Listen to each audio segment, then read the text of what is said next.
একাত্তর আর ২৪ আলাদা কিছু নয়। ২৪-এর গণ অভ্যুত্থানের মাধ্যমে একাত্তরের চেতনা পুনরুজ্জীবিত হয়েছে বলে মন্তব্য করেছেন জাতীয় নাগরিক পার্টির আহ্বায়ক নাহিদ ইসলাম। স্বাধীনতা দিবসে জাতীয় স্মৃতিসৌধে শ্রদ্ধা জানানোর পর বিএনপি নেতা মির্জা আব্বাসের বক্তব্যের প্রতিক্রিয়ায় তিনি এসব কথা বলেন। তার অভিযোগ, যারা ৭১ আর ২৪-কে মুখোমুখি অবস্থানে দাঁড় করাতে চায় তাদের উদ্দেশ্য সৎ নয়।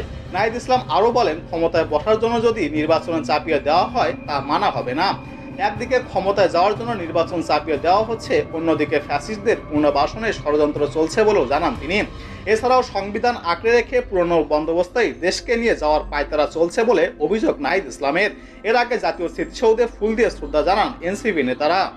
তিনি বলেন, ক্ষমতায় বসার জন্য যদি নির্বাচন চাপিয়ে দেওয়া হয় তা মানা হবে না। একদিকে ক্ষমতায় যাওয়ার জন্য নির্বাচন চাপিয়ে দেওয়া হচ্ছে, অন্যদিকে ফ্যাসিস্টদের পুনর্বাসনের ষড়যন্ত্র চলছে বলেও জানিয়েছেন তিনি।